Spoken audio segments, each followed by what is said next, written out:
بسم اللہ الرحمن الرحیم۔ محترم ناظرین کرام، جیسا کہ آپ جانتے ہیں ہم نے میازم کی انڈرسٹینڈنگ پر ویڈیو لیکچر شروع کیے ہوئے ہیں، اور یہ اس سلسلے کا ہمارا 35واں لیکچر ہے، 35۔ اور ہماری ویڈیو لیکچر یوٹیوب پر بھی ہیں، اور ڈاکٹر بنارس خان لیکچرز کے نام سے فیس بک پر بھی میرا پیج ہے، اور سپر ہومیو کلینک بھی میرا پیج ہے فیس بک پر، وہ بھی آپ لائک کر سکتے ہیں۔ ایکنی روزیشیا عام طور پر ٹیوبر نیچر کی ہوتی ہے، چہرے پر جو ایکنی وغیرہ نکل آتی ہے۔ بعض لوگوں کی ناک کی ہڈی گلنی سڑنی شروع ہوتی ہے، یہ خاص طور پر سفلس کی نشانی ہے۔ ایسے بچے جنہیں ناک سے سانس لینے میں دشواری آتی ہے وہ سائیکوسس یا سفلس نوعیت کے ہوتے ہیں۔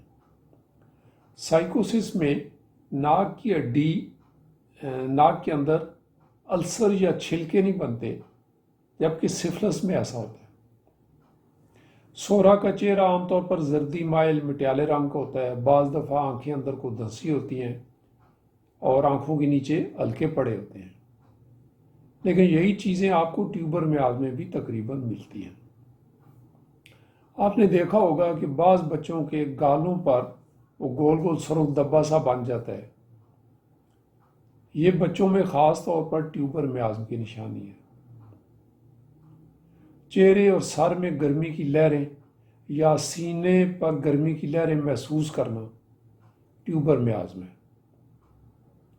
اگرچہ ایام یاس میں جو گرمی کی لہریں اٹھتی ہیں وہ سورک میازم کی علامات ہیں، ایسے مریض اینٹی سورک دواؤں سے ٹھیک ہو جاتے ہیں۔ ہونٹوں کی سرخی سورک علامت ہے، اور بعض ہونٹ اتنے سرخ ہوں کہ پتہ چلے کہ جیسے ابھی خون باہر نکل آئے گا، تو یہ ٹیوبر نوعیت کے ہوتے ہیں۔ سفلس میاز میں چہرے کی جلد چکنی ہوتی ہے یا گرے رنگ کی، اور سورک میں عام طور پر خشک اور کھردری ہوتی ہے، اور اس میں کیل ماسے نظر آتے ہیں۔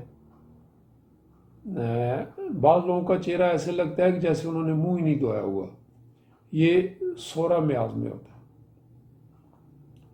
چہرے یا ہونٹوں پر شگاف سفلس نیچر کے ہوتے ہیں، جبکہ ٹیوبر کے بھی ہو سکتے ہیں۔ چہرے کی سوجن، جلن، ہونٹوں پر خارش سوراخ نوعیت کی ہوتی ہے، جبکہ چہرے پر استسقائی سوجن، آنکھوں کے پورٹوں پر سوجن، یہ ٹیوبر نیچر کی ہوتی ہے۔ خاص طور پر صبح اٹھنے کے بعد چہرے پر سوجن ہو تو وہ ٹیوبر نوعیت کی ہوتی ہے۔ سورک بخار میں چہرہ سرخ، گرم، چمکدار ہوتا ہے، جیسا بیلاڈونا کا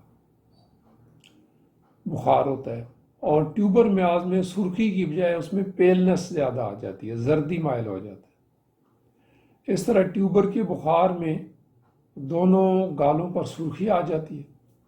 مریض کے چہرے پر صبح اٹھنے پر زردی چھائی ہو یا کھانے کے بعد ایسا ہو تو وہ ٹیوبر نوعیت کی ہے۔ اور بعض لوگوں میں کبھی ایک گال سرخ اور دوسرا زرد ہوتا ہے، ایک گرم دوسرا ٹھنڈا ہوتا ہے، تو یہ بھی ٹیوبر نوعیت کے ہوتے ہیں۔ چہرہ ایسا جیسے راکھ چھائی ہو، تو اس طرح کا چہرہ خاص طور پر چھوٹے بچوں میں سفلس نوعیت کو ظاہر کرتا ہے۔ بعض بچوں اور جوانوں کا چہرہ جھریوں زدہ ایسے لگتا ہے جیسے بڑی کی عمر کے ہوں، تو یہ بھی سورک نوعیت کا ہوتا ہے۔ ٹیوبر کا چہرہ عام طور پر جیسے کسی نے پالش لگائی ہوئی ہو، آنکھیں سرخ اور چمکدار، آنکھوں کی پتلیاں بہت خوبصورت، لمبی جیسے ریشمی ہوتی ہیں، پتلے ہونٹ، گالوں کی ہڈیاں لمبی اور بڑی ہوتی ہیں، اور بعض لوگوں میں جیسے افریقیوں کے ہونٹ ہوتے ہیں موٹے، اس طرح کے ہوتے ہیں۔ بعض کیسوں میں جلد کھردری بھی ہو جاتی ہے، آنکھوں کی پتلیاں ٹوٹنی شروع ہو جاتی ہیں، اور اگر آنکھوں کی پتلیاں ٹوٹتی ہوں، الٹی سیدھی ہو رہی ہوں، ٹیڑھی میڑھی ہو رہی ہوں، تو یہ عام طور پر ٹیوبر میاز یا سفلس میاز میں ملتا ہے۔ جہاں تک منہ اور منہ کے اندر والی جگہ ہے، یہاں پر ہمیں ٹیوبر اور سفلیٹک میاز کی بہت ساری علامات ملتی ہیں، جیسے منہ کے اندر السر بن جانا سفلس یا سورک میاز میں ہے۔